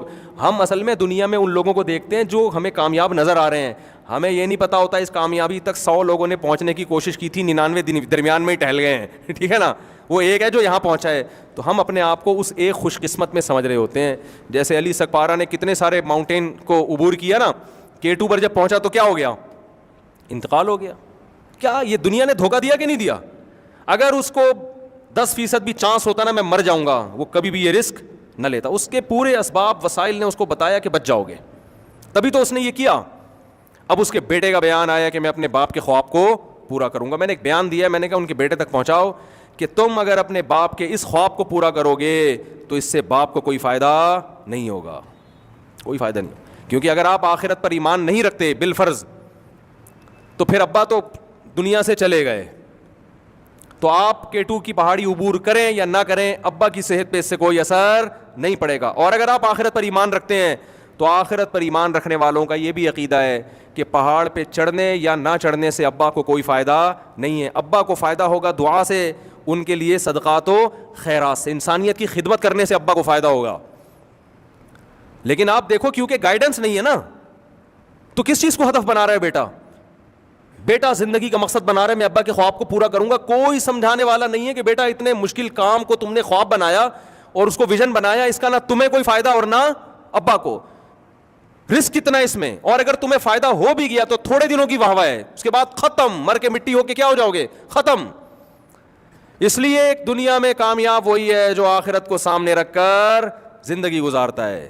پھر وہ شہرت بھی حقیقی شہرت ہے, پھر اگر دولت ملے وہ بھی حقیقی. دیکھو اگر تاجر آخرت کو سامنے رکھ کر پیسہ کماتا ہے, پیسہ بھی ملے گا اور آخرت بھی ملے گی کہ میں خرچ کروں گا اپنی ذات پر بھی. آپ نے نیت یہ کر لی کہ میں دولت اس لیے کما رہا ہوں کہ میں لوگوں کے سامنے ہاتھ نہ پھیلاؤں, کیونکہ ہاتھ پھیلانے والا اللہ کی نظر میں قیامت کے دن رسوا ہوگا. میں اس بے عزتی سے اپنے آپ کو بچاؤں گا, کیونکہ اللہ کو صرف اپنے سامنے ہاتھ پھیلانا پسند ہے, مخلوق کے سامنے اللہ ہاتھ پھیلانے کو پسند بولتے کیوں نہیں بھائی, نہیں کر رہا. اس نیت سے کماؤں گا. نمبر 2, اس نیت سے کماؤں گا کہ میں رشتہ داروں پہ خرچ کروں گا. اور رشتہ داری جوڑنے سے کون راضی ہوتا ہے؟ ہر چیز گھوم پھر کے کہاں نہیں چاہیے, اللہ کی طرف, کائنات کو بنانے والا وہ اجر دے گا مجھے, دنیا سے نہیں چاہیے. میں اس لیے کما رہا ہوں کہ میں غریبوں کو کھلاؤں گا, غریبوں کو خوش کرنے کے لیے نہیں. کیا عجیب انداز ہے یار قرآن کا. انما نطعمکم لوجہ اللہ, اللہ فرماتے ہیں ہمارے نیک بندے جو آخرت کو سامنے رکھ کر زندگی گزارتے ہیں, ایسا خاندانی اخلاص ہے کہ جس وقت بھوکوں کا پیٹ بھر رہے ہوتے ہیں تو بھوکوں سے خطاب کر کے کہہ رہے ہوتے ہیں کہ اس خوش فہمی میں مت رہنا کہ ہم تمہیں خوش کرنے کے لیے کھلا رہے ہیں. نا نا نا نا نا نا, تمہیں نہیں خوش کرنے کے لیے کھلا رہے. انما نطعمکم لوجہ اللہ, ہم اللہ کو خوش کرنے کے لیے تمہیں کھلا رہے ہیں. اب جب تمہیں خوش کرنا مقصود ہی نہیں ہے تو تم سے اس کا بدلہ بھی ہمیں نہیں چاہیے. کتنا معمولی سا بدلہ شکریہ ہوتا ہے. سب سے کم ترین بدلہ کیا ہے؟ کھانے کے بعد اگلا بول دے تھینک یو. وہ کہہ رہے تھینک یو بھی نہیں کہنا. لا نرید منکم جزاء ولا شکورا, ہم تم سے نہ بدلہ مانگتے ہیں, نہ پیسے, نہ شکریہ مانگتے ہیں. سوال پیدا ہوتا ہے بھائی پھر کھلا کیوں رہے ہو؟ کہتے ہیں انا نخاف من ربنا یوما عبوسا قمطریرا. اصل میں ایک دن آنے والا ہے میدان حشر کا, جس دن لوگ بھوکے بھی ہوں گے, برہنہ بھی ہوں گے, پیاسے بھی ہوں گے.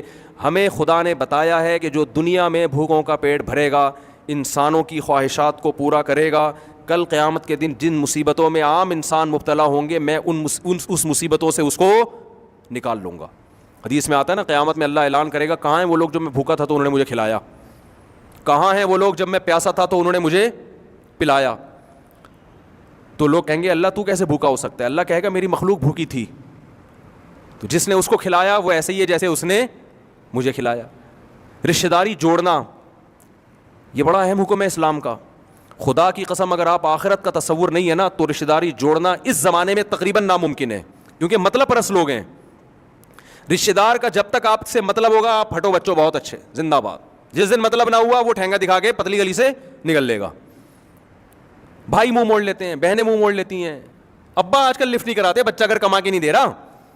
ارے باپ بیٹے کے رشتے سے بھی کوئی مضبوط رشتہ ہوتا ہے, لیکن آج کل سب سے مضبوط رشتہ کیا ہے؟ روکڑا. بچہ ایک نمبر تمیز سے بات نہ کرے ابا سے. جو بیان سن رہے ہیں ان اباؤں کے علاوہ کی بات کر رہا ہوں میں, آپ کی بات کسی کی بھی نہیں کر رہا میں, ذہن میں رکھیں. بچہ تمیز سے بات نہیں کرتا ابا سے, خدمت نہیں کرتا, لیکن اتفاق سے اس کی لاٹری کھل گئی ہے, پیسے بہت ہیں اس کی جیب میں, ابا کو دیتا رہتا ہے حسب معمول. بہت اچھا بیٹا ہے, بہت کیا ہے, نیک بچہ ہے میرا. چرس پیے, نماز نہ پڑھے, ابا سے بدتمیزی بھی کرے, کوئی بات نہیں بھائی, پیسے کس کے پاس ہیں. اور ایک بچہ بیچارہ نیک ہے, اس کی قسمت کے وہ کاروبار چلتا نہیں ہے, جس کاروبار میں ہاتھ ڈالتا ہے وہ کام کیا ہو جاتا ہے؟ ڈوب جاتا ہے. وہ جاب مل نہیں رہی, اس کا قصور نہیں ہے, لیکن وہ بیچارہ پاؤں دبا کے ابا کو خوش کرنے کی کوشش کر رہا ہے. ابا اس سے خوش نہیں ہوتے, تانے دیتے رہتے, کم وقت کماتا نہیں. ایسا مارکیٹ میں چل رہا ہے. جو آپ لوگوں کے علاوہ کی بات کر رہا ہوں, آپ اپنی انسلٹ محسوس نہ کریں یار, ہم کیسی باتیں کر رہے ہیں, ہمیں سامنے بٹھا کے شرمندہ کر رہے ہیں. میں نے پہلے بتا دیا میں آپ لوگوں کے علاوہ کی بات کر رہا ہوں. تو حالانکہ بیٹا تو آپ کا کی اولاد ہے نا بھائی, اگر وہ بیچارہ نہیں کما سکتا, بعض لوگوں کا دماغ ہی نہیں چلتا بزنس میں, کوئی بات نہیں یار, بیٹا میرا تم سے رشتہ اس لیے تھوڑی ہے کہ تم کما کے کھلاؤ گے, نہیں بھی کھلاؤ, اولاد ہو میری تم. تو رشتہ داری جوڑنا اس زمانے میں اگر اللہ کا خوف نہ ہو تو کیا ہے؟ ناممکن. آپ کو رشتہ داروں کے ساتھ اچھے سلوک کا آؤٹ پٹ نہیں ملتا. یہ بتا دوں آپ کو میں, یہ کام وہی کرے گا جو رشتوں کو جوڑتا کس کے لیے ہے؟ بولو نا یار, کیا ہو گیا؟ اللہ کے لیے. وہ بھائی سے تعلق اچھا رکھے گا, بھائی کا اس سے اچھا تعلق نہیں بھی ہے یہ گفٹ دیتا رہے گا اس کو. بھائی ہم کس کے لیے کر رہے ہیں؟ اللہ نے حکم دیا رشتے کو جوڑو, بس ختم ہو گئی بات. سل من قطع کا, نبی نے فرمایا جو توڑتا ہے اس سے جوڑو. یہ بڑا مشکل کام ہوتا ہے کہ یار ادھر سے تو کوئی رسپانس ہی نہیں مل رہا اور ہم جوڑیں, تو بھائی جوڑنا ہے. آپ کا جب بلڈ ریلیشن ہے تو آپ کو کیا کرنا ہے؟ رشتے جوڑ کے رکھنے آپ. ہاں ایک بات میں کہتا ہوں کہ اتنا جوڑنے کی کوشش کہ جڑنے کے بجائے اور توڑنا ہی شروع ہو جائے. بعض لوگوں کے مزاج ایسا ہوتا ہے, آپ دو محبت کے بول بولیں تو آگے سے اینٹ کا جواب پتھر سے دیتے ہیں وہ, تو اس میں جتنا چپکو گے نا بجائے فائدے کے الٹا کیا ہوتا ہے, دشمنیاں بڑھتی ہیں. تو اس میں ہم لوگوں کو کہتے ہیں تھوڑا سا ریزرو رہو. مزاج ایسا ہوتا ہے نا کہ ہم کہتے ہیں تھوڑا ریزرو رہو. ویسے پیسوں کے ذریعے, ہدیے کے ذریعے تعاون, تو آپ اگر پیسہ کماتے ہیں, آپ کی نیت کیا ہے, آخرت, تو یہ بہت بڑے اجر کا ذریعہ ہے اور آپ کامیاب ہیں, چاہے پیسہ پریکٹیکلی کما سکیں یا نہ کما سکیں. آپ نے ہدف بنایا میں کیٹو کی پہاڑی پہ چڑھوں گا, چڑھنے کے بعد بھی ناکام, مر گئے تو ختم نا, اور نہیں چڑھے تو بھی ناکام, راستے میں ہی موت ہو جائے گی. لیکن آپ نے ہدف بنایا میں پیسہ کماؤں گا, نیت کیا ہے, استغنا کے ساتھ زندگی, کسی کا محتاج نہیں, سر اٹھا کے جیوں گا کیونکہ اللہ کا محتاج ہوں میں. مخلوق کی محتاجی اللہ نہیں چاہتے کہ آپ لوگوں کے باس کی چمچا گیری کرتے رہیں ہر وقت بیٹھ کے. دفتروں میں دیکھو نا ہو کیا رہا ہے, آفس سے باہر نکل کے یہ بغیرت, یہ ایسا ہے, یہ یوں ہے, اور جیسی باس آئے گا اور سر آپ کی تعریف چل رہی تھی, صحیح ہے نا, کیوں, تاکہ اس سے کیا ملے, آپ کو تنخواہ ملے. تو یہ کیا چاپلوسی ہے یار, چمچا گیری. ایسے لوگ ویژن کوئی بنا سکتے ہیں, کوئی ویژنری لائف ہوگی, وہ تو ٹھٹر ٹھٹر کے کیا ہو جائے گا تھوڑے دنوں میں, بس خدا اس کا باس ہی ہے. تاجر آدمی سر اٹھا کے جیتا ہے. ایک صاحب نے کہا میرے بیٹے نے سی اے کیا ہے اور اتنی ہزاروں کی مٹھائی خرید کے دل پسند والوں سے بانٹی. میں نے کہا محنت آپ کے بیٹے نے کی, فائدہ کس نے اٹھایا, دل پسند والے نے, جس نے پڑھائی میں ایک دن بھی نہیں لگایا ہوا ہے اسکول میں, صحیح ہے نا. اور اس نے آپ کے بچے جیسے 6 سی اے والے بھی رکھے ہوئے ہوں گے اس نے. تو سی اے کرنا اچھا کام ہے, کیا کریں. اب آپ کی خود بخود انسلٹ ہو رہی ہے تو میں اس کا وہ نہیں ہوں, لیکن کیا کریں. لیکن پہلے کیا ہے, بزنس. فوکس کس کو کرو, تجارت کو. تجارت کی فضیلت بھی اسلام میں اس لیے ہے کہ تاجر کسی کا محتاج نہیں ہوتا. ہاں جاب ایسے ادارے کی کریں جس کا کوئی ویژن ہو, اس کی جاب کرنا درست ہے, کیونکہ آپ اس کے ویژن کا حصہ بن رہے ہیں. جیسے ٹیچر بننا علم کو فروغ دینے کے لیے, تو وہ ٹھیک ہے, آپ کا بزنس نہیں ہے, ملازمت ہے, لیکن یہ علم کو فروغ دینا ایک بہت اچھا کام ہے, یہ ٹھیک ہے. اسی طرح کوئی مدرسے کا استاذ ہے, عالم ہے, مدرسے میں ملازم ہے, تو وہ تو علم دین کو فروغ دے رہا ہے. مسجد کا امام ہے, وہ تو ایک بہت اچھا کام کر رہے ہیں نا. پیپسی کمپنی میں آپ جاب کر کے کیا کر رہے ہو, پیپسیاں پلا رہے ہو لوگوں کی, تو یہ کون سا ویژن ہو گیا. فوج میں آدمی جاب کرتا ہے, وہ بھی ایک ویژن ہے, ملک کا ڈیفینس. تو جاب اگر کرنی ہے تو ایسے ادارے کے ساتھ کرو جن کا کوئی بڑا ویژن ہو, پیسہ برائے پیسہ نہ ہو. اور اگر یہ نہیں کر سکتے تو پھر اپنا بزنس کو ترجیح دو. آپ پھر اپنا بیلے گولے گنڈے کا کام کرو یار. گولے گنڈے والا بھی کسی کو بتا کے آتا ہے میں اتنے بجے آنا ہے, اس کی مرضی, جب گولے گنڈا دیکھے کہ یار وہ بند کر دیتا ہے اپنا. تو محتاجی تو اسلام میں, آپ اگر کیٹو کی پہاڑی پہ چڑھتے ہو کچھ بھی نہیں ہے, لیکن اگر آپ کہتے ہو میں بڑا دولت مند بنوں گا اللہ کی رضا کے لیے, یہ دولت مند اگر آپ بن گئے تو بھی ٹھیک ہے, نہیں بنے تو بھی اللہ کی نظر میں آپ کو نیت کا ثواب مل جائے گا. رسول اللہ صلی اللہ علیہ وسلم نے فرمایا میری امت کی مثال 2 شخصوں کی طرح ہے, ایک کو اللہ نے دولت دی, صحیح حدیث ہے, دن رات خیر میں خرچ کرتا ہے. دوسرا وہ جس کو پیسہ نہیں دیا لیکن اس کی خواہش ہے کاش میرے پاس بھی پیسہ ہوتا, میں یہ نہیں کہ میں شراب میں پیتا, عیاشی کرتا, نہ, میں بھی خیر کے کاموں میں خرچ کرتا. فرمایا فہما فی الاجر سواء, دونوں اجر میں کیا ہیں, برابر ہے. تو یہ ایسا ہدف ہے جس میں ناکامی رکھی نہیں ہے, اللہ نے ناکامی رکھی نہیں ہے. تو یہ آپ کو صرف قرآن بتائے گا, گورا آپ کو یہ چیزیں نہیں بتائے گا. گورے کے پاس تو مزہ بھی نہیں ہے نا, وہ تو آخرت کو ہی نہیں مانتا, تو انسان کی ساری محنت برباد ہو جاتی ہے مرنے کے بعد. تو میں جلدی سے بات کو سمیٹ کے ختم کرتا ہوں کہ میں یہ عرض کر رہا تھا کہ نبی کی تاریخ پیدائش بھی محفوظ نہیں, تاریخ وفات بھی نہیں, کیونکہ اس کی خوشی عملاً خوشی نہیں ہے کوئی, کیونکہ وہ تو کام تو ہو گیا نا, اب تو نبی کی تعلیمات ہیں. تو اسلام نے عیدیں بھی وہ رکھی ہیں جس میں پریکٹیکلی آپ کو خوشی ہو رہی ہے باقاعدہ. وہ کیا ہے, رمضان آپ کا گزرا, آپ نے بھوکے پیاسے رہے, ناشتہ بھی گیا, دوپہر کا لنچ بھی گیا, چائے پان گٹکا بھی گیا, چاند نظر آتے ہی آپ کو ایک خوشی ملتی ہے فیوچر کی کہ اب یہ کھانے پینے کی جو ہمیں ٹینشن تھی یہ کیا ہو گئی, ختم. یہ عملی خوشی ہے, اس لیے اسلام نے کیا سیلیبریٹ کرو, سوئیاں کھاؤ, پکوڑے کھاؤ, یہ کھاؤ, کیسا مزہ آ رہا ہوتا ہے نا. 3-4 دن تک یہ وہم رہتا ہے کہ پتہ نہیں کھائیں, ایک دم کھا سکتے ہیں. مجھے تو بڑا مزہ آتا ہے, حقیقت بتا دوں آپ. تو یہ عملی خوشی ہے. اور روحانی خوشی بھی ہے, یعنی جسمانی خوشی کیا کہ کھانے کی چھٹی مل گئی. روحانی خوشی کیا ہو رہی ہے, 1 مہینہ اللہ نے وہ عبادت کروا لی جس کا ہم پورے سال تصور بھی نہیں کر سکتے تھے. عام طور پر آپ ایک نفلی روزہ رکھ کے دیکھو, آدمی کی نیت ہی کرتا رہتا ہے کل اٹھوں گا 6 مہینے ایسی نیت میں لگ جاتے ہیں. ایک روزہ رکھنا مصیبت بن جاتا ہے, اور ادھر پورا مہینہ روزے رکھوا دی اللہ نے, پورے مہینے روزے رکھوا دیا. بھائی 1 مہینہ ہم سے گن پوائنٹ پہ روزے رکھوا دی اللہ نے. چلو گن پوائنٹ پہ کام ہوا لیکن ہو تو گیا نا. اس کی بھی خوشی یار اللہ نے ایک اجر ہمارے لیے بہت بڑا لکھ دیا ہے, ایک بہت بڑا اسلام کا رکن ہم سے پورا ہو گیا. 4 ارکان ہے نا اسلام کے توحید کے علاوہ, ان میں سے ایک رکن پورا کروا دیا اللہ نے ہم سے. تو یہ روحانی خوشی بھی ہو رہی ہے, اور جسمانی خوشی بھی, کھانے پینے کی چھٹی مل گئی. اور بقرعید میں بھی یہی ہے, بقرعید میں بھی روحانی خوشی بھی اور جسمانی بھی. روحانی خوشی کیا ہو رہی ہے, ہر بال کے بدلے اللہ نیکی دے رہے ہیں جانور کو ذبح کرنے میں, اتنا ثواب, اور اس میں بغیر کسی قربانی کے جانور کٹ رہا ہے, ابراہیم علیہ السلام کی سنت زندہ ہو رہی ہے. اور جسمانی خوشی کیا, گوشت اتنی وافر مقدار میں, اتنا فریش میٹ آپ کو پورے سال اتنا ایسا نہیں ملتا. اور وہ گوشت بھی وہ جس کی نسبت کس کی طرف ہے, اللہ کی طرف. دیکھو بعض دفعہ چیز سادہ ہوتی ہے, کھلانے والا بڑا آدمی ہوتا ہے, آپ کہتے ہیں یار بادشاہ نے میری دعوت کی ہے. قربانی کا جانور جب آپ ذبح کرتے ہو تو جانور یہ آپ کا نہیں ہوتا, یہ کس کا ہوتا ہے, ذبح ہونے کے بعد یہ اللہ کی ملکیت میں. تبھی اللہ نے پھر پرمیشن ہمیں اللہ سے لینی پڑتی ہے کہ اللہ کھا لیں. اللہ پرمیشن دے گا تو کھاؤ گے, ورنہ نہیں. اللہ نے کہیں پرمیشن دی, کہیں نہیں دی. حج میں اللہ نے کہا کہ اگر تم سے کوئی غلطی ہوئی ہے, اس کے بدلے میں جانور کاٹ رہے ہو, پرمیشن نہیں ہے کھانے کی, کیونکہ جانور کاٹنے کے بعد مجھے دے دیا نا تم نے, میرے لیے قربان کیا, اپنے لیے تھوڑی کیا ہے. لیکن بقرعید میں اللہ کیا کہتا ہے, کاٹ لیا, میرے لیے کاٹا ہے, میری طرف سے اجازت ہے, کھاؤ. کلوا منہا واطعموا البائس الفقیر, خود بھی کھاؤ اور پبلک کو بھی کھلاؤ اس میں سے. تو اللہ کی تبھی اس دن روزے کو حرام کر دیا نا, کہ اللہ دعوت کر رہے اور آپ نے اس دن روزہ رکھا ہوا ہے. آپ کے ابا نے آپ کو چائے پہ بلایا, یا بیگم نے آپ سے کہا تھا کہ بھائی کل صبح ناشتہ میری امی کے یہاں کریں گے اور بڑا مزہ آئے گا, اسی دن آپ نے روزہ رکھ لیا, تو بیگم کو غصہ آئے گا کہ نہیں آئے گا؟ تو اللہ کو بھی غصہ آئے گا کہ آج میں نے تم لوگوں کی دعوت کی اور کمبختو تم روزہ رکھ کے بیٹھے ہوئے آج کے دن. تو یہ بھی خوشی ہوتی ہے یار, یہ عام گوشت نہیں ہے, یہ کون کھلا رہا ہے, اور کھلا بھی دال چاول نہیں رہا, دمبے کھلا رہا ہے, اونٹ کھلا رہا ہے, بکرے کھلا رہا ہے. تبھی تو میں چکن کا قائل نہیں ہوں. اگر اللہ ضیافت کرتا نا مرغیوں کی, ہم کہتے ہیں مرغی کا گوشت بھی بڑی چیز ہے بھائی, اللہ بقرعید میں کیا کھلاتا ہے, آخری بات ہے بس بیان ختم ہو رہا ہے. اللہ کیا کھلا رہا ہے بقرعید میں, چکن کھلا رہا ہے اپنے بندوں کو. بھائی بقرعید عید ہے نا, تو اللہ کھلا رہا ہے, کہتا ہے 100 مرغیاں قربان کرو, چکن کھاؤ. اللہ نے کہا نا نا نا نا نا.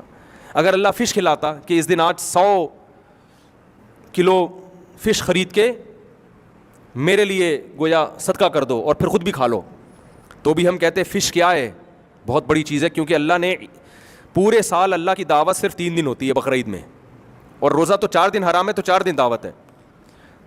تو اس میں اللہ اگر دال چاول کھلا دیتا, یا جو ویجیٹیرین ہے نا ہندو, اللہ کہتا اس دن تم سموسے کھاؤ. ہم کہتے اللہ کی نظر میں کس کی ویلیو ہے, بولتے کیوں نہیں یار سموسے کی. اللہ نے کہا نا نا نا نا نا.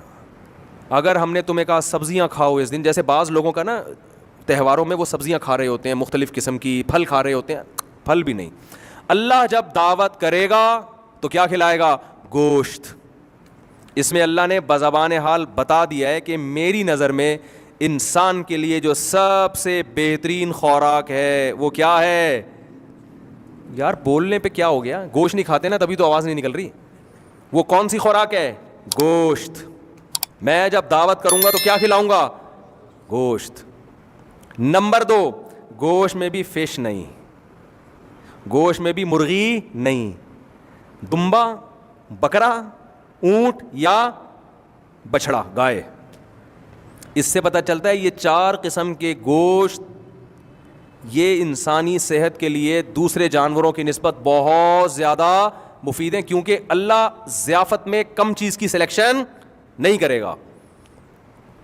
تو میں بچپن میں 15 سال تک میں نے گوشت نہیں کھایا ہے. پھر میں نے اپنے آپ کو گوشت کھانے کا یہی سوچ کے عادی بنایا کہ اللہ کی طرف سے جتنی دعوتیں ہوتی ہیں میں گوشت ہی ہوتا ہے.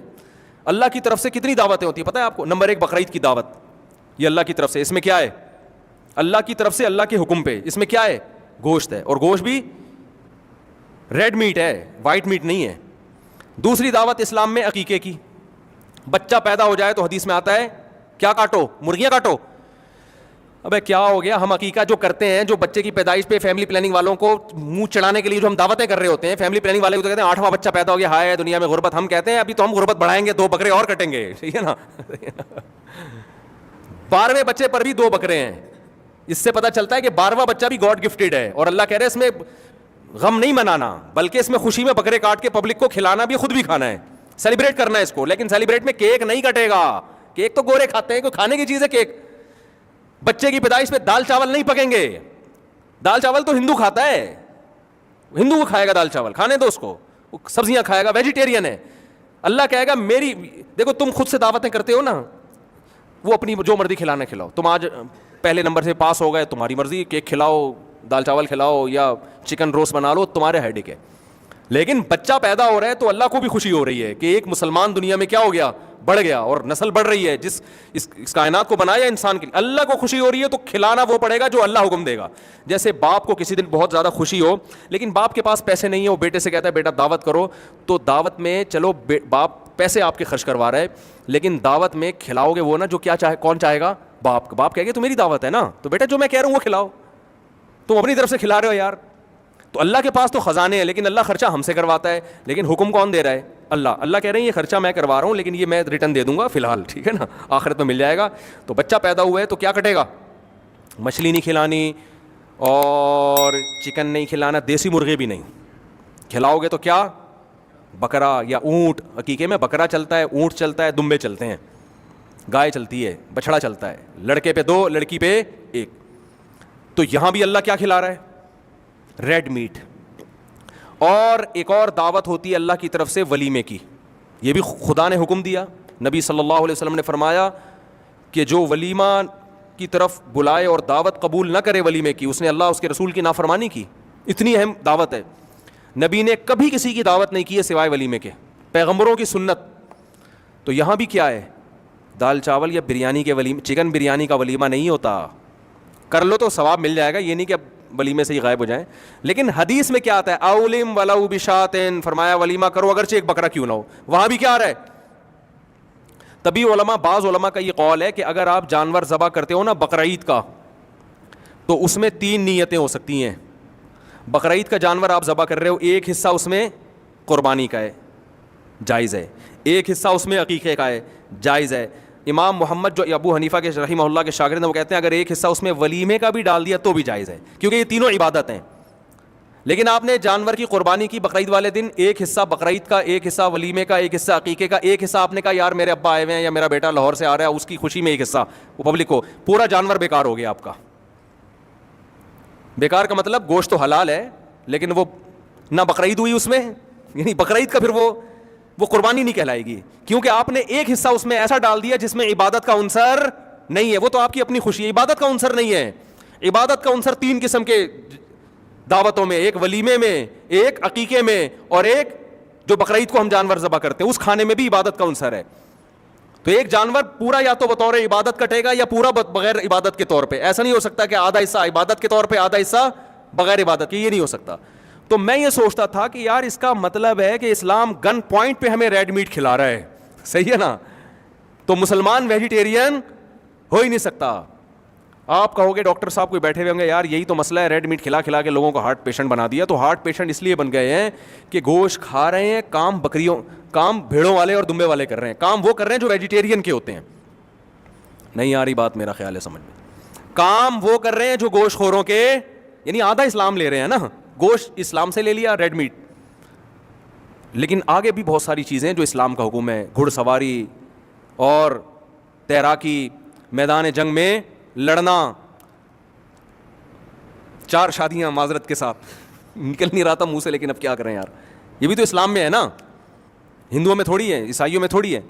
تو میدان جنگ میں بہادری کے جوہر دکھانا, ورزش, یہ سارے جو محنت مزدوری والے کام ہیں, نبی صلی اللہ علیہ وسلم نے فرمایا طاقتور مومن اللہ کو کمزور سے زیادہ محبوب ہے. تو یہ والے کام ہم کہاں سے لے رہے ہیں, یہ اسلام سے نہیں لے رہے.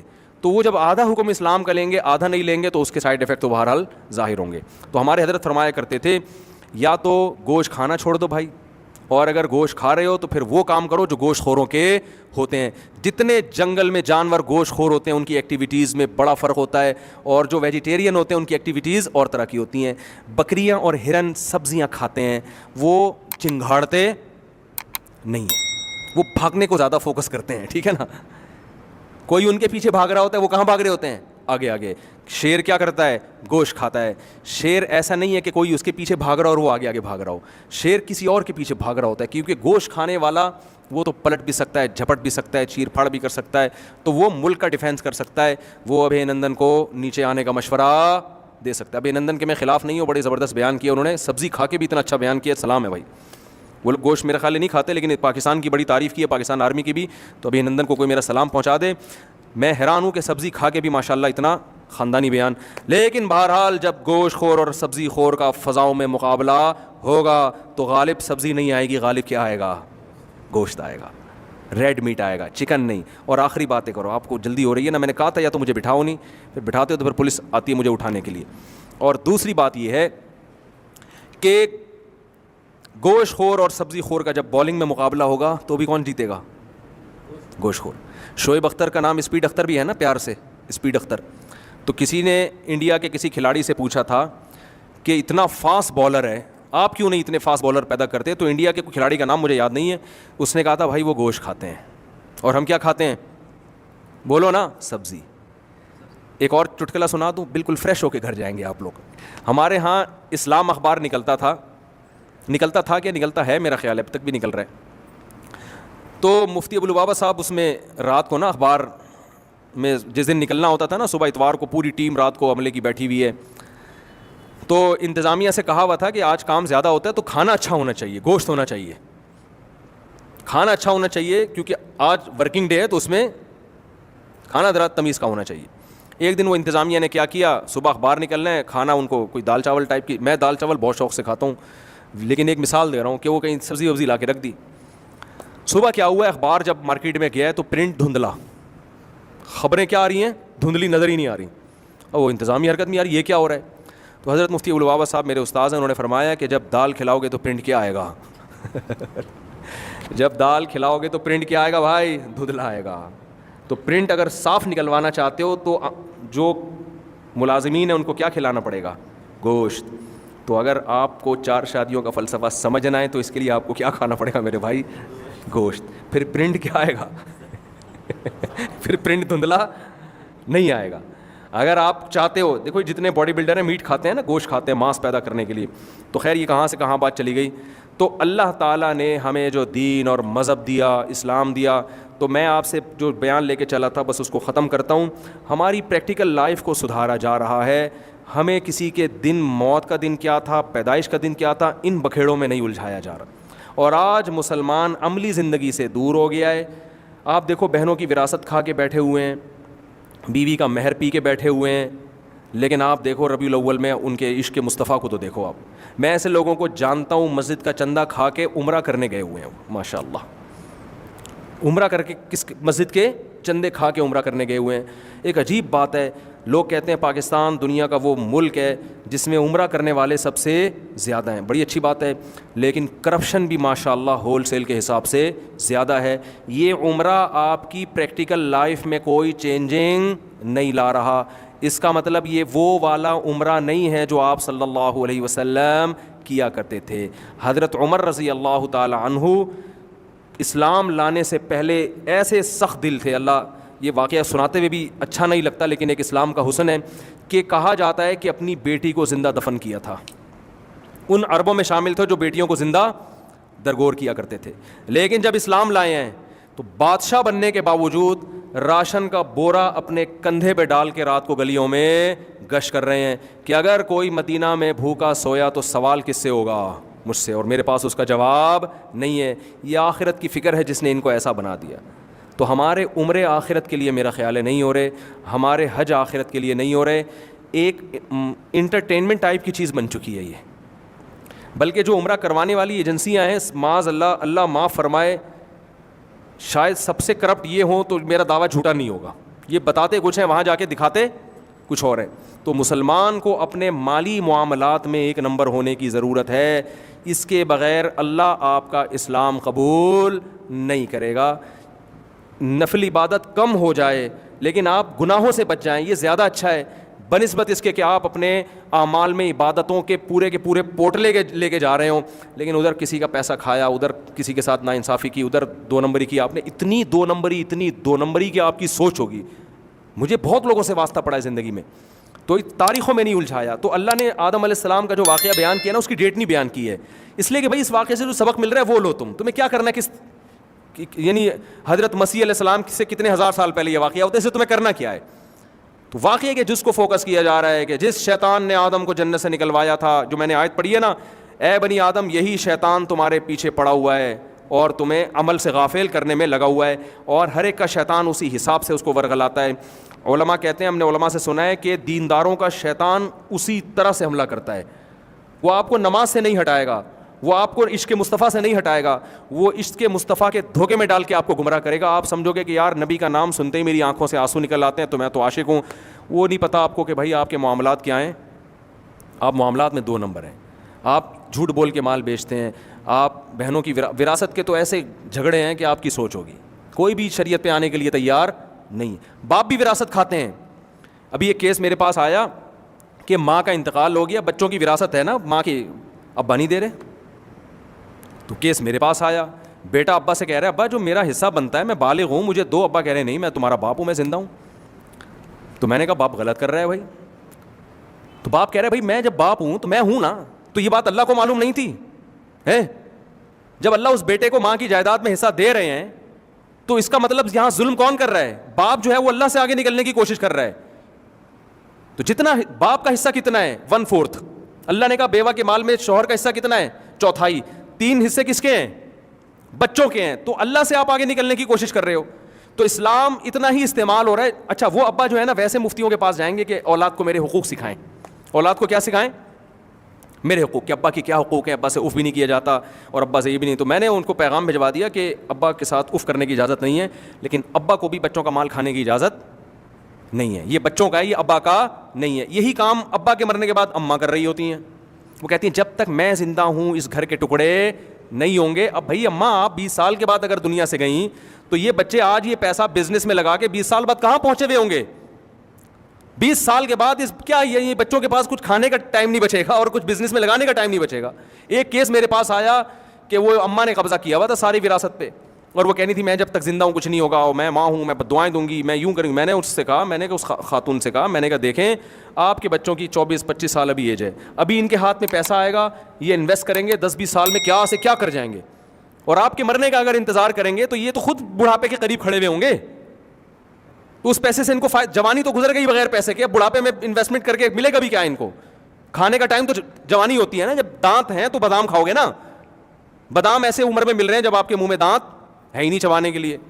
لیکن اماں کو کون سمجھا سکتا ہے بھائی, وہ بددعائیں دینے پر آتی ہیں, لڑنے پر آ جاتی ہیں. تو یہ اہم چیزیں ہیں جو ہمارے معاشرے میں پریکٹیکل اسلام پر عمل نہیں ہو رہا. رسومات آپ کو ٹائٹ ملیں گی, او بھائی فلانا ڈے, آج فلانا ڈے, آج فلانا ڈے, آج فلانا ڈے, آج شب معراج. مجھے تو پتہ ہی نہیں شب معراج کب آئی کب گزر گئی. لوگوں نے کہا آج آپ نے معراج پہ ہی بیان نہیں کیا. میں نے کہا خدا کی قسم مجھے نہیں پتا تھا کہ آج شب معراج ہے, کیونکہ یہ کوئی تاریخ 27 رجب شب معراج ہے ہی نہیں, تو لوگوں نے بنائی ہوئی ہے. اسلام نے معراج کا بتایا, شب معراج کی ڈیٹ کو مینشن نہیں کیا, کیونکہ معراج میں بہت سارے اسباق ملتے ہیں. معراج کی تاریخ پتہ چلنے سے ہماری عملی زندگی کا کوئی تعلق نہیں ہے. لیکن وہی بات ہے, لوگوں کو تو انٹرٹینمنٹ چاہیے. انہوں نے نبی کی پیدائش کا دن بھی نکال لیا, نبی کی وفات کا دن بھی متعین کر لیا, اور شب معراج بھی بتا دیا, اور فلانی تاریخ, اور پھر جو انہوں نے کرنا تھا وہ کر رہے ہیں, تاکہ وہ ایک لوگوں کا مجھے ایک صاحب نے کہا محرم کی فضیلت پر بیان کریں. میں نے کہا ٹھیک ہے آج محرم کی فضیلت پر بیان ہوگا. میں کھڑا ہوا, میں نے کہا بھائی محرم بہت محترم مہینہ ہے, اور 10 محرم کو جو روزہ رکھتا ہے تو پورے سال کے روزوں کے برابر ہے. وما علینا الا البلاغ. اس سے زیادہ مجھے محرم کی فضیلت معلوم, بولو نا یار کیا ہو گیا, نہیں. میں نے کہا اس سے زیادہ کم از کم میرے علم میں نہیں ہے, کوئی اگر ہو تو بتا دیں. تو کہہ رہے ہیں 1 گھنٹے کا بیان کب؟ میں نے کہا ہو ہی نہیں سکتا 1 گھنٹے کا بیان اس ٹاپک پر. 1 گھنٹے کے بیان, اس ٹاپک کو 1 گھنٹے تک کھینچنے کے لیے لمبی چھوڑنی پڑے گی. سمجھ میں آ رہی ہے بات؟ 1 گھنٹے تک اس ٹاپک کو اگر میں گھسیٹوں گا نا تو پھر موضوع من گھڑت قصے مجھے مارکیٹ میں کیا کرنے پڑیں گے, لانے پڑیں گے. آ سکتا ہوں ناپ تول میں کمی بہت بڑا جرم ہے, اس کو میں 1.5 گھنٹے کھینچ سکتا ہوں, کیونکہ اس پہ قرآن میں درجنوں آیتیں ہیں.